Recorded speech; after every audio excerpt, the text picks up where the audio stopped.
Well, hi, everybody. It's the Week in the Tackle podcast, where we look back at the previous week in the world of football and/or soccer. We ignore the West Ham game and we talk about other things. I'm Tom Rennie. Alongside me for today's programme is your friend of mine, a man who's definitely not going to take the piss out of me for the next half an hour or so of the programme. It is a Sirius XM presenter, Apple TV star, impossibly youthful-looking broadcaster.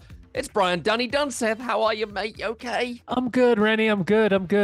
This is one of those days that I actually look forward to joining you here on Week in the Tackle, because it's the day of reckoning. It's the day of reckoning where in the last 3.5 months, actually, no, I take that back. For the last year and a half, you've been very, very excited. Even in moments where you weren't too happy with David Moyes and the Moyes-Zaya and the way that you were playing and the tactical setup, and maybe some of the performances of individual players, there was still a tinge of hope. There was still a lifeblood of Tom Rennie loving his But I just couldn't believe what I saw between just mucking it up with the ticket situation on the phone / London Stadium to then the wide shot at halftime where Rebecca Lowe and company decided that, you know what, it's probably worth catching this mass exodus after the first 45 minutes and then just panning that beautiful, gorgeous, empty,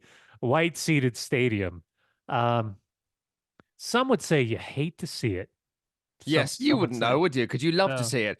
I was getting so many messages during the game from friends of mine or former friends that are Arsenal fans, some that will be well known to our listeners and others that wouldn't be. And I also got 6 messages from Brian Dunseth, all that went unreplied to because I was so unbelievably furious. Number 1, strong finish to that half. Number 2, inevitable. Number 3, Moyes in. Number 4, why does Rice clap so weird? He does. He goes like this. He goes like this. That was my favourite. It was so weird. With like one steady hand, like a drum, and one swinging hand. But it was like a weird hand thing that was happening. But in the end, when I wouldn't respond to Danny after an hour of messages, I just got a kind of like a shrug face. Just like, okay, no reply. I'm sad about this. I did take some serious grief, and why not? That's what it's all about. Look, I do want to talk about West Ham a little bit, and I'll give you my views on it. I also want to hear Danny's because I know mine quite well, though maybe some of our listeners don't.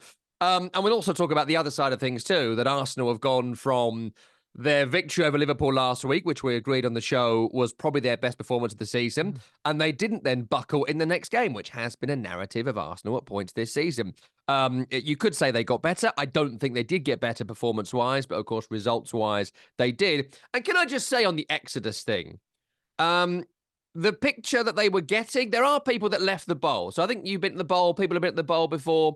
You have to cross bridges to get off of the kind of site, off the island, if you like, towards the station. That big mass of people you see in that shot, they're all going for a cigarette or a beer. What happens is, at the stadium, there are outside areas on the island that you go to get a drink, and you can smoke in those areas. So I think a lot of people needed a cigarette. Even those that had never smoked before in their lives suddenly went through a full pack of Marlboro Red at halftime in that game, right? Other cigarettes are available, but less strong, I believe. Probably vaping blueberry or something these days, these wimps. Have real tobacco, you loser. James Dean wouldn't have been considered cool if he was hupping on a peach vape, you tosser. Have a cigarette. All cigarettes are bad. Don't smoke them at all. But that's what people are doing, right? So, like, there's a few that left, of course, and there's lots that stayed in the concourse or in the pub areas. But there was a lot of images of it. They're a bit like, it wasn't. 20,000 people didn't leave at that point. About 3,000 did, and the rest stayed in the pub. And then when the 5th goal went in, they definitely did leave. So that annoyed me a little bit. And also, the whole conversation about if you're a real fan, you don't leave. Firstly, off. Sorry, Tim. Secondly, it's always a comment made by people who don't pay to go to games. And look, I know that's rich from me because I very rarely pay to go to a game, but also I don't criticize people for leaving early. So anyone who did want to have that conversation, my retort is quite simply, off. Sorry, Tim. Right.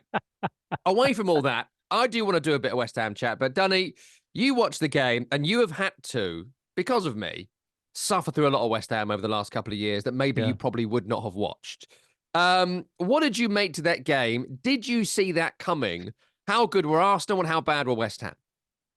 Ooh, a lot to unpack there. I thought Arsenal were superb from the opening minute. I am of the belief that when David Moyes put that starting lineup out officially, Mikel Arteta cranked that group of players up even harder.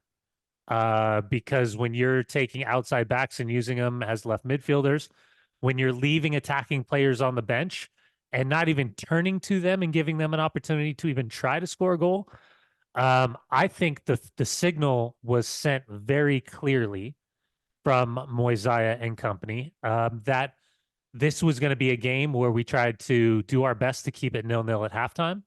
And then maybe we can introduce some game changers if we even consider them game changers. Because I truly don't believe he trusts anybody on his bench at this point, that he is capable of impacting the game and maybe sneaking out a result. Listen, the names on the back of the jerseys and the players themselves, it's very easy to say Arsenal is by far a better team. I think it does a disservice to West Ham to an extent because currently West Ham aren't having a bad season and they're doing a great job, I think, managing European competition. But the reality is that I think they weakened themselves in the January transfer window. I still am struggling to wrap my head around the context of understanding what the upcoming summer transfer window is going to look like because of the necessity of understanding that you've got 5 to 7 players that are at the end of their contracts and you let 2 guys go as well in January and you didn't strengthen in positions that you needed to strengthen, and yet you strengthen in a position that you didn't need to strengthen with Calvin Phillips joining. It's just so questionable, and I don't know if this is a Sullivan thing. I don't know if this is a Moisiah thing. I struggle to comprehend whoever the puppet master is behind the scene. The planning system doesn't seem to match up with what this group's needs are right now. This is just me from the outside looking in with no skin in the game whatsoever. But I thought it was very easy for Mikel Arteta to amplify his group the moment that starting 11 came up. I will never fault players for effort. I think it does a disservice to the professionalism, but my God, they were far outplayed. I mean, from the opening whistle, from a competition standpoint, that was as dominant of a performance that Arsenal could possibly put in. And there were some incredible goals, by the way, some incredible goals. But there was. Which one was your favorite, Danny? Which was the one you enjoyed the most? Clap, everybody. Loose hand clap. Declan Rice celebration. Sorry, guys. Sorry. Yeah. By the way, I love how the broadcaster in the States is like, what a sign of respect from Declan Rice. And then there's a fan going like this. Yeah, like that whole thing, right? Let me just say this as well, because I've been to games where I didn't go to this one this weekend, thankfully. I do this to Rennie if I saw Rennie. Hey, Rennie. Yes, it is. For those that are listening on the podcast, he is just, let's just say, shaking a broom at me whilst cleaning it at the same time. He did get some boos, but he also got some cheers. And of course, there is a mixed response to Declan Rice coming back. It certainly wasn't Frank Lampard levels, but also when a former player has left you for whatever reason, I personally don't give them any response because once they've left, they've left. When they've retired, let's have a conversation about it. But at this particular time, he's just an opponent player. And I wish them nothing, really. Not well, not ill, just nothing. So some people don't feel that way. Some people thought he should have got a raucous round of applause as a trophy-winning former captain of the club. Other people think he can go f*** himself. Sorry, Tim, because he left and really did push for that move to Arsenal. So you're all entitled to that. And again, I don't think people should be criticised for that. I don't think anyone went too far in it. But yeah, look, I've got loads to say on West Ham, and I'll try and cut it down because I could fill the 40 minutes we've got. But I did just want to ask you on the Arsenal perspective, because I don't really want to comment on that a great deal. What did it mean in terms of title race, in terms of taking them seriously, considering City won, and they've got these new signings, Erling Haaland and Kevin De Bruyne coming back in and being pretty impressive. You've got Liverpool still without Salah, riding that kind of Klopp farewell tour thing at Anfield and beating Burnley. It was all dramatic and it was typical Klopp football, and they went on to win 3-1. And everyone thinks it's City, then it's Liverpool, then a big gap, then Arsenal. If you go to Opta who do the kind of percentages, City's chance of winning the league is like 60, Liverpool's is like 25, and Arsenal's was like 8% or something like that going into the weekend. Of course, that's not eyeball test. That's a kind of data thing, and they wouldn't have had 6-0, I'll tell you that. What does it say about Arsenal's title credentials and their ability to win the competition? Not just this, but their last few weeks. Oh, that's a great question. So I guess my perspective on Arsenal right now is drastically different than last season. Last season at this time, they were 6 points clear, and it was theirs to lose, and they certainly lost it. That's clear. But this year, I think the pressure changes because they know they don't have the lead. And I think that's something different. I think that's something that you're cognizant of, that you're in the race and that you need results, but your results are also dependent on other results. Whereas last year it was about your results and your results alone. Everyone else was chasing you. So what I was thinking coming out of the blip that was kind of the holiday period and into January was that if the right player was available, Edu and Arteta would bring that player into the squad. Obviously, whatever financial fair play, profit sustainability, whatever that looked like for Arsenal at the time, the move wasn't available for them to make. But with Gabriel Jesus going down, I think Mikel Arteta finally figured out a way to unlock the best of Kai Havertz. And that was to give him more of a free role.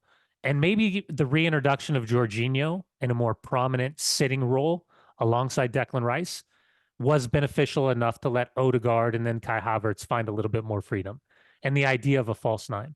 But I also think bringing on Trossard, and that's the one player I think that we can debate continuously. Should he be a starter? Because he certainly has the quality to be a consistent starter at Arsenal. But he's also a fantastic impact player. So you kind of walk that fine line of, do I start him? Do I not start him? Because he's going to be a guy off the bench that makes a difference. My fear for Arsenal is that the same amount of depth that you proposed a second ago, $500 million basically coming into the side worth of player for Man City between De Bruyne and Erling Haaland. I mean, they are right now flying and can just engineer chance after chance. And I just think there's so much depth right now at Liverpool that Jurgen Klopp can turn to, not necessarily guys that are absolute starters, but guys that now have proven that there's not a drop off when they come on the field, including some really talented youngsters. And I feel like the mistakes that they made at Arsenal was kind of those once a season type of blips, or at least I'm wondering if it's a once a season. But again, for Arsenal, the reason why I lay this out, it's the same concern, is when they start to have injuries later in the season of impact players, when they start to just turn, and no disrespect, but turn to the players that they're introducing off the bench, not named Trossard, all of the rest. That's where I think that's going to be the biggest challenge. Is having the quality of player where the level doesn't drop off significantly. Because I think when it's all said and done, all of us can name the starting 11 for Mikel Arteta, pretty much nail 9 out of 11 players every single time. And that's a testament to how good these players are for him. But at the same time, fearful, should they have 1 or 2 key players go down, that they could be in a boatload of trouble. I think for me, briefly on the title race, is that if I was looking at those starting 11s that you mentioned, I'd probably give Liverpool the nod as better goalkeeper between Liverpool and Arsenal. I'd probably just shade for Arsenal's defence over Liverpool, because I think the 2 centre-halves are really good, but there's a debate to be had there. I think I'd look at Arsenal's midfield being better than Liverpool's, but Liverpool's attack being better than Arsenal's. The trouble is, in all those categories, I'd pick Manchester City. And that is going to be your problem moving forward. The quality of the squad, the unfairness of the City setup, and to put a final point on that, a final bow on that, and how utterly unfair it is, this Man City model that I think is ruining English football and ruining European football. And I want Arsenal and Liverpool to be champions because it's the best thing that can happen to the league, because it might be another title that needs stripping in 18 months' time. and that's something we don't want to see. But you need them to win it, because what's gone wrong with football is the way Man City have this business model. And as much as you don't want these two teams to win it, the more they win it, the more hopeless it's going to seem. So you kind of got to support those teams in the end. On West Ham, right? Now, I've done this a few times now. We did it on the football show on Monday on Sirius XM FC. I always get calls from our colleagues at Talk Sport for me to go on their shows for two reasons. Number one, everyone else said no. No, number one is that West Ham have won a game. Number two, West Ham have been embarrassed. And I got to go on my favourite show, Hawksby and Jacobs, on Monday, Andy and Paul together, which is always great to jump on with them. And the podcast of that is available right now if you want to hear this rant without swearing. But I just said to him at the top of it, West Ham must have been crap this weekend because you called me. And that's how bad they were. They called me. And look, I've done this a few times now, and I do remain a bit philosophical about it at this point, a couple of days down the line, because as you know, I'm not fully Moyes out, but I'm not fully Moyes in. Yeah. I feel so indifferent to it at this point because I can really appreciate and respect the incredible job in the macro that he has done at West Ham United. And I saw a great point in a thread from Jacob Steenberg, the Guardian journalist and West Ham fan, a couple of days ago, saying that if you really look at it on balance, it's probably Moyes that elevates West Ham. It's not West Ham that elevates Moyes, which I thought was a really interesting point. Interesting. And I think is probably just about right. It doesn't have to be right moving forward, depending on the next appointment and the money spent. But I think it's probably right. But to this game, it was statistically the worst home embarrassment in the history of West Ham United. It equaled their biggest ever home defeat and was their biggest ever home defeat at the Bowl of Disappointment since moving there. It was appalling. It was an appalling performance, but it was one that had been coming for some time. And what's interesting about this is that there were some really bad individual displays from Kurt Zouma, who can't bend his legs, and that's getting worse and worse week on week. I think he can't play anymore, certainly in the big games. Thomas Soucek, who barely touched the ball, who ambles around like a giraffe lost in the Serengeti. Terrible on the day, even though Areola made one brilliant save from Trossard, giving away that penalty, which swung the game totally, was really poor. Not the first time he's done that. I think Calvin Phillips coming on proved again there was no reason to bring him in on a short-term loan. He is not a short-term fix. He is a long-term problem for somebody else. That's a terrible signing. And why do that interview? Why do that? The timing of that interview is just so worthless. Non-stop media of Calvin Phillips for 2 days. Yeah. And he was never going to play anyway. It's time for Calvin Phillips to just let his football do the talking. And frankly, what he's saying is not worth listening to on the field or off the field, frankly. So that was a mess. So you've got all those problems, right? And I'm not dismissing the individual bad performances because, Moyes was right post-game that some of these guys didn't do their basic jobs. You're not marking from corners. You're not covering the ground. You're not putting tackles in. Your headers away are simply amateur. All the individual performances were really, really bad. But away from that, West Ham set up exactly like that in every game.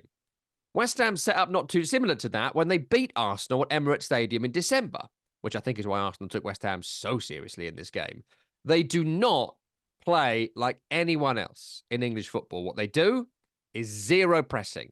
They sit off intentionally. They do not close you down. They low block and stay central. And they do not want the ball. They don't want it. They don't want to chase you. They don't want to gas themselves out. And I kind of thought for a while that was because they were also having Europa League and Conference League and so many games in a small squad. But they've barely played a game in the last kind of 6-7 weeks. Europa's been open for ages. Conference League's open for ages. This is just how they play. And this is why I think people who don't watch them or pay to watch them like I do find it difficult to understand, because on paper it has been fantastic. But I go to games, Danny, and they don't touch the ball for ages and ages and ages. And not just against City and Arsenal and Liverpool. They don't touch the ball against Bournemouth. They don't touch the ball against Brighton. And then if they can turn it over quickly, get it to Paqueta to pass to Kudus to score, it's how they beat Man United. 100%, yeah. Man U had the ball for 80% in that game. Yeah. 2 times Paqueta got it, passed it to someone, and we scored, right? Infuriating, It's intentional, and it has been successful, but it's unwatchable at times. And I'm not asking here. I don't think West Ham fans are asking, and this is why this debate becomes so annoying. I actually had a bit of a go at the Arsenal winger, my mate Eddie McGoldrick, before the game because he asked me, "What do West Ham fans want?" And I was like, "F off, Eddie." Sorry, Tim, because like, no, we don't want Pep's Barcelona, but I also don't want this. And if there's 10 stops on that line, we're currently at number 1 or 2. If Guardiola's 10, get me to 4. Get me to the Lingard era Moyes, the Europa League season Moyes. Get me that. We know we can do it, and people are happy again. But right now, it's so bad and so negative and so anti-football. What fans want here is a more aggressive approach. They want an offensive plan, and they want to have left the stadium having enjoyed themselves. And of course, they want to win. Of course, winning is the most important thing. Win this game, we're not having this conversation. But without the win comes this. And this, Danny, was such a humiliation. It's not a surprise then that all that David Moyes are going to sign a new contract, which was greeted with probably indifference, but an acceptance. That's now off the table for, no, hold on, prove it. Because he's got to prove it, hasn't he? He's not the only one. I mean, you're right. And now we're at I think we've already passed the junction of no return with how we verbalize exciting football, how we want to see exciting football. Because there, as much as we statistically infuse now the conversation of, stats and all, XG and percentages and all that stuff that has its place, it still does boil down to the eyeball test. And these visual markers are so incredibly simple. And I would say what you're talking about is the same for what's happening at Crystal Palace, has been the same thing that's happened all season long at Manchester United, is that what we're listening to the manager verbalizing, it is not matching up to what we're seeing. And there's success, and then there's failure, and then there's something in between. And that malaise is somewhere in between that we're talking about. And I think we could also throw maybe like Roma and Jose Mourinho into that type of conversation as well, where there is absolutely a way to win football matches. There's so many ways to win football matches. But the reality is that you want to be exciting. Like, you want to be fun. You want to be the team that everyone talks about. And I use that Crystal Palace moment because a week and a half ago, they get absolutely slaughtered at Brighton. And it's not about the loss, even though it's about the loss, but it's the way that Brighton plays is what Crystal Palace fans want to see out of their team, because they're saying, hold on, wait a second.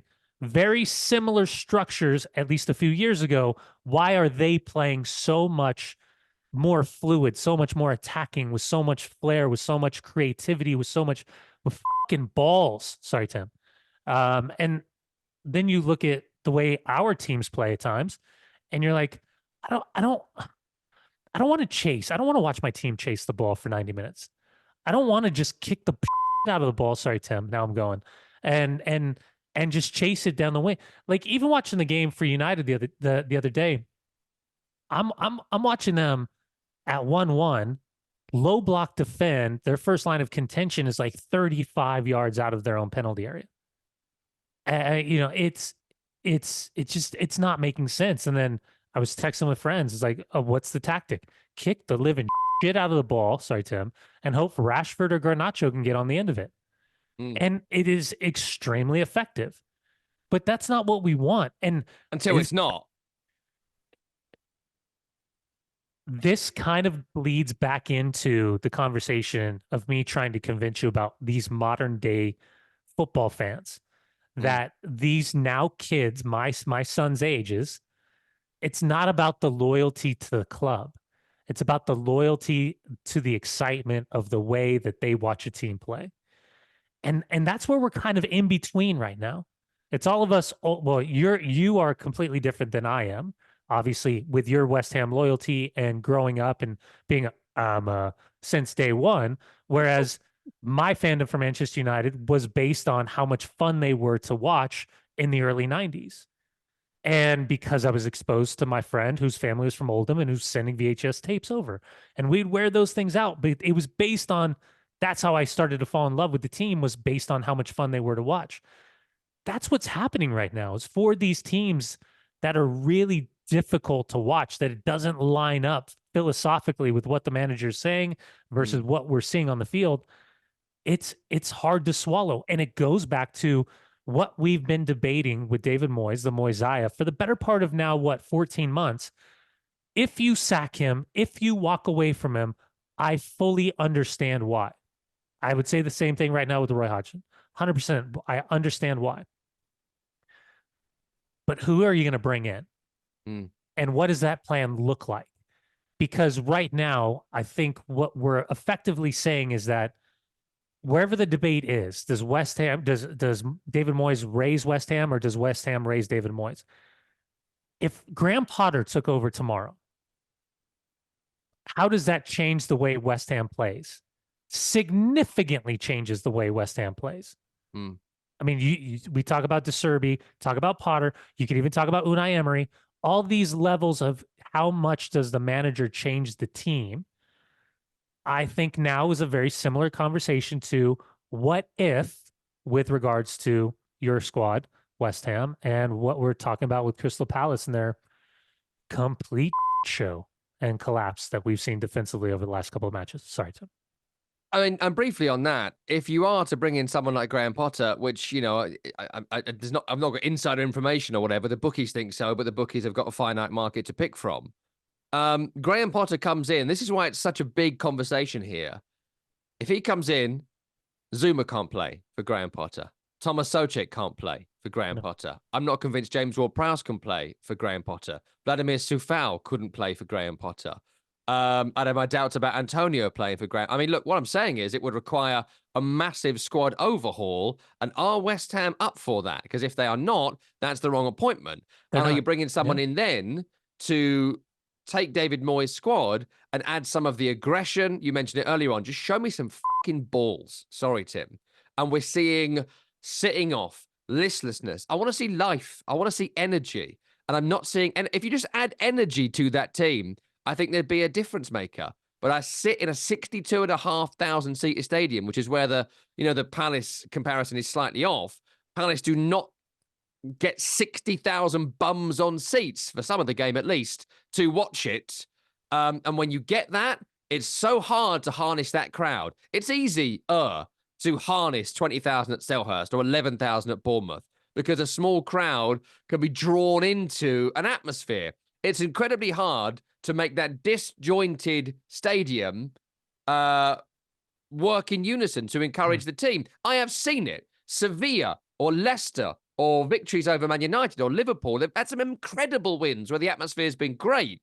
But if you don't touch the ball and you've not had a shot and it's been an hour, even without the score being 6-0 and your former fucking captain scoring his best goal of his career, double sorry, Tim, then it's very difficult to move on from there.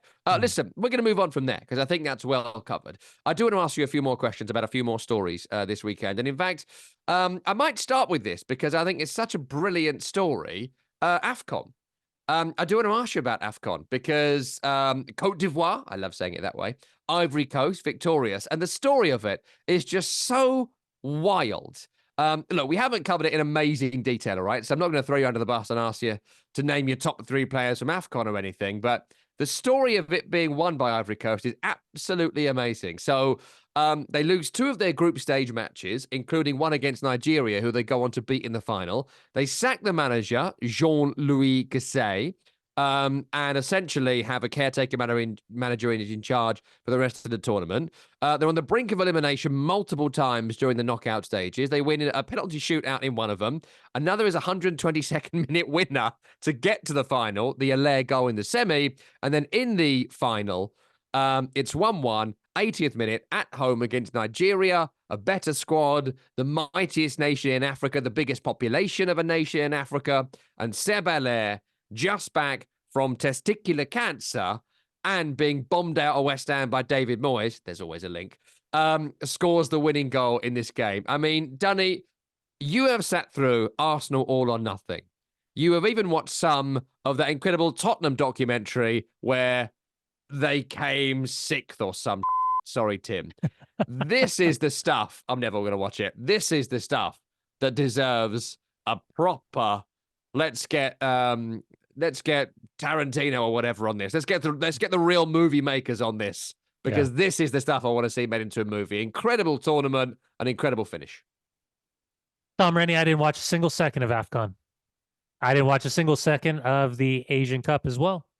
No, to be fair, we've got no time to watch the Asian Cup. Did you see the magic trick, though? That was pretty cool. So I did. It was his own picture, and it turned into a really odd S for some reason. Yeah, I didn't get that. Yeah, so the only thing I gathered out of the disaster for the Asian Cup was Jurgen Klinsmann was Jurgen Klinsmann-ing once again. Sebastian Haller was the most incredible story, just because if you think about the timeline from really good striker, bombed out of West Ham, still odd, sold to Ajax out of all the teams, they forget to register him for Europa League. He gets a huge move to Borussia Dortmund, and within the first 5 days, he tests somehow, not test positive, somehow he's diagnosed with testicular cancer, overcomes all that, and then this story. I read about it. I actually watched the goal on Twitter X on my burner account, but did not watch a single second of the tournament at all outside of that. But I would agree with you. And by the way, it's okay to tell people that you didn't watch something. Not you specifically, Rennie, but like I didn't watch the Super Bowl. Don't at me. American football is fucking rubbish. Sorry, Tim. Pretty good. But yeah, this was for everyone out there. Like, you don't always have to have an opinion on everything. Just a quick reminder, because I've watched some of these clips where it is such a incredible broad stroke of zero knowledge with maybe a tinge of an opinion out there, and it's cringe fucking worthy. Sorry, Tim. Yeah. So yeah, that's just me. But yeah, great stories nonetheless. And I agree with you. It's kind of crazy to figure out how these geniuses with regards to movie and TV storytelling pick and choose which teams that, by the way, quick little side note, I don't know if you saw Apple partnership. They are now, everyone that does like the F1 series. Mm-hmm. Drive to Survive. They're going to do this with Major League Soccer. What's the title? Is it snappy? I don't remember the title. I'm just telling you the reference point. You wouldn't watch it anyways. What do you care? I might watch it if you're in it. If you're in a few scenes. I don't know. I haven't signed an NDA, so that's what I would assume I'd have to sign if they're going to use anything of me being on camera. Why do they want me on camera? Depends what you're doing on camera, I suppose. Making an ass out of myself. What were they filming? That's the question. Is it the peach suit, or was it out? I don't know. Oh, dude, really quick side story. I don't know if I'm going to wear the salmon suit anymore. Why? Well, first off, it's hideous. Oh, how dare you devil! You are the devil, Tom Rennie. Number one, I go in to get to the new hip doctor that I'm going to go see. I meet a man named Jared Dunn. I don't know if I told this story. I told it on Sirius XM FC channel 157. Gentleman walks in. I'm supposed to get one more shot before I schedule my appointment, which is going to be in March. This is December. He goes, "Hey, I'm Jared Dunn. Nice to meet you." I go, "Hey, I'm Brian Dunn." I'm Brian. He goes, "No, you're not." I go, "Excuse me?" He goes, "Well, I thought you'd be wearing the salmon suit." I was like, "Wait, what?" And he's like, "Dunny, I listened to Week in the Tackle. I listened to Counterattack. Like, I love you guys. Like, and the salmon suit, Rennie got you." So even name dropped you. So shout out to Jared Dunn.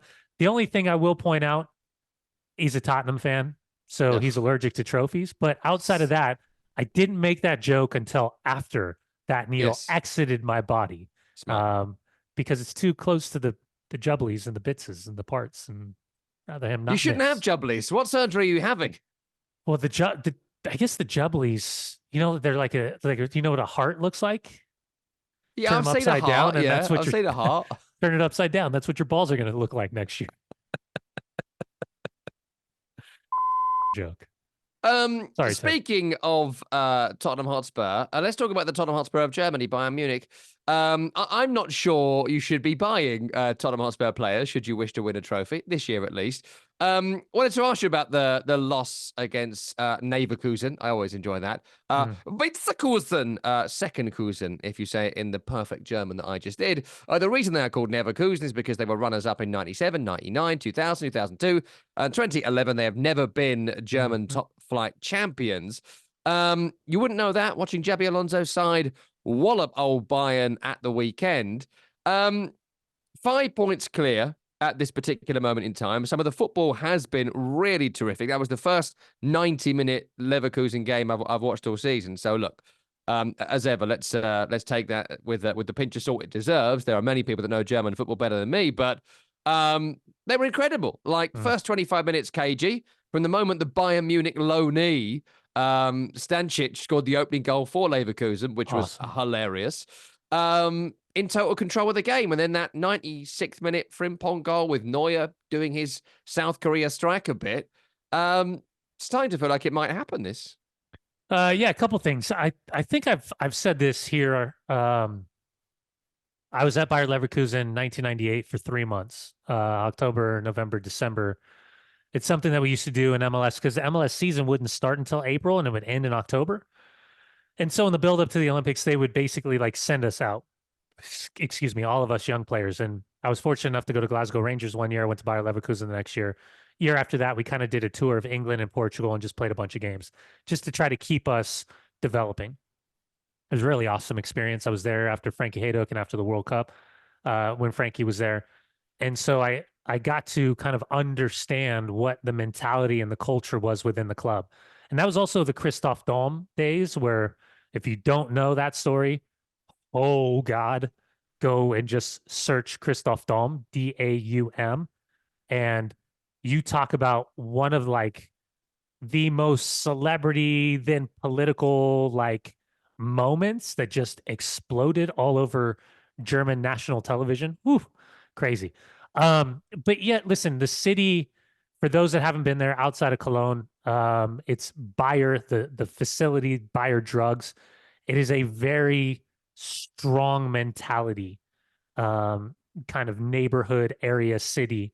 And they believe in their style of football, and they have for years. And Rudi Völler has done, I think, an amazing job in the midst of watching all of the clubs kind of yo-yo up and down outside of obviously Bayern Munich, and now Borussia Dortmund and maybe RB Leipzig to an extent.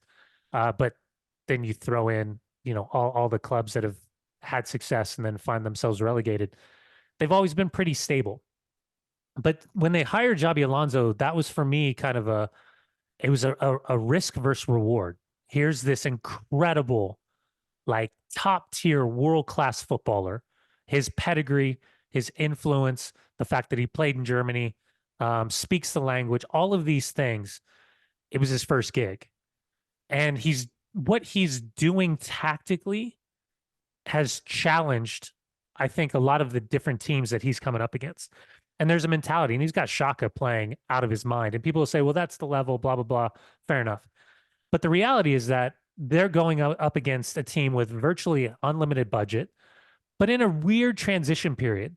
Because I think even after the game, and I was making this point with Phil Bonney on Counterattack the other day,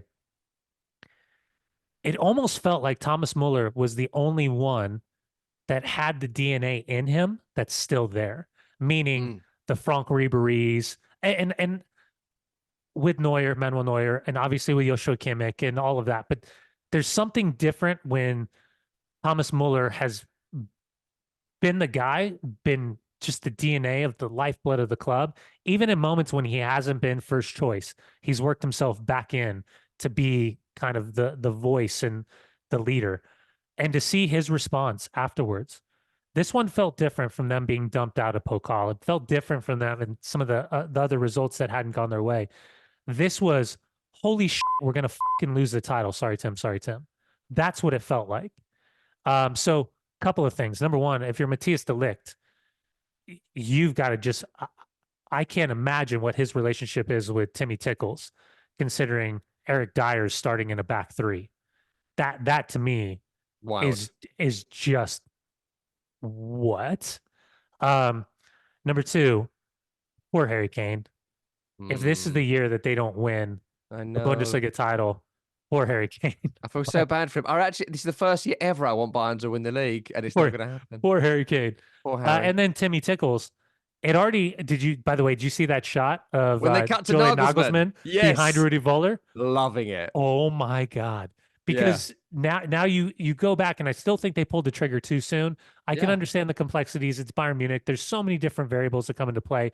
There's also the politicized angle of the relationship with Nagelsmann was in at the time, and with They the just girlfriend. didn't like him. They just didn't like him. The whole. It was an I easy mean, they excuse. found a way, didn't they? They found a reason to get rid. But I mean, Timmy Tickles is out. There's no doubt about that at the end of the season. So he won't I don't think he'll make it. The moment they get 10 points behind, if that happens, he's going to be gone. Yeah, I'd be intrigued to see the level of accountability and professionalism and being a Bayern Munich player versus I don't want to play for this guy. And I think there's going to be a unique dynamic through the end of the season of it's our responsibility as Bayern Munich players versus let's do this without the end as much as we can without the influence of whatever's happening with the manager. Because Timmy Tickles is going to amp this up. You can see it coming. He's going to dig in. He's going to amp this up. And there's going to be guys that are established players, world-class players behind the scenes that are going to start voicing their discomfort and disappointment and frustration and anger. And that's when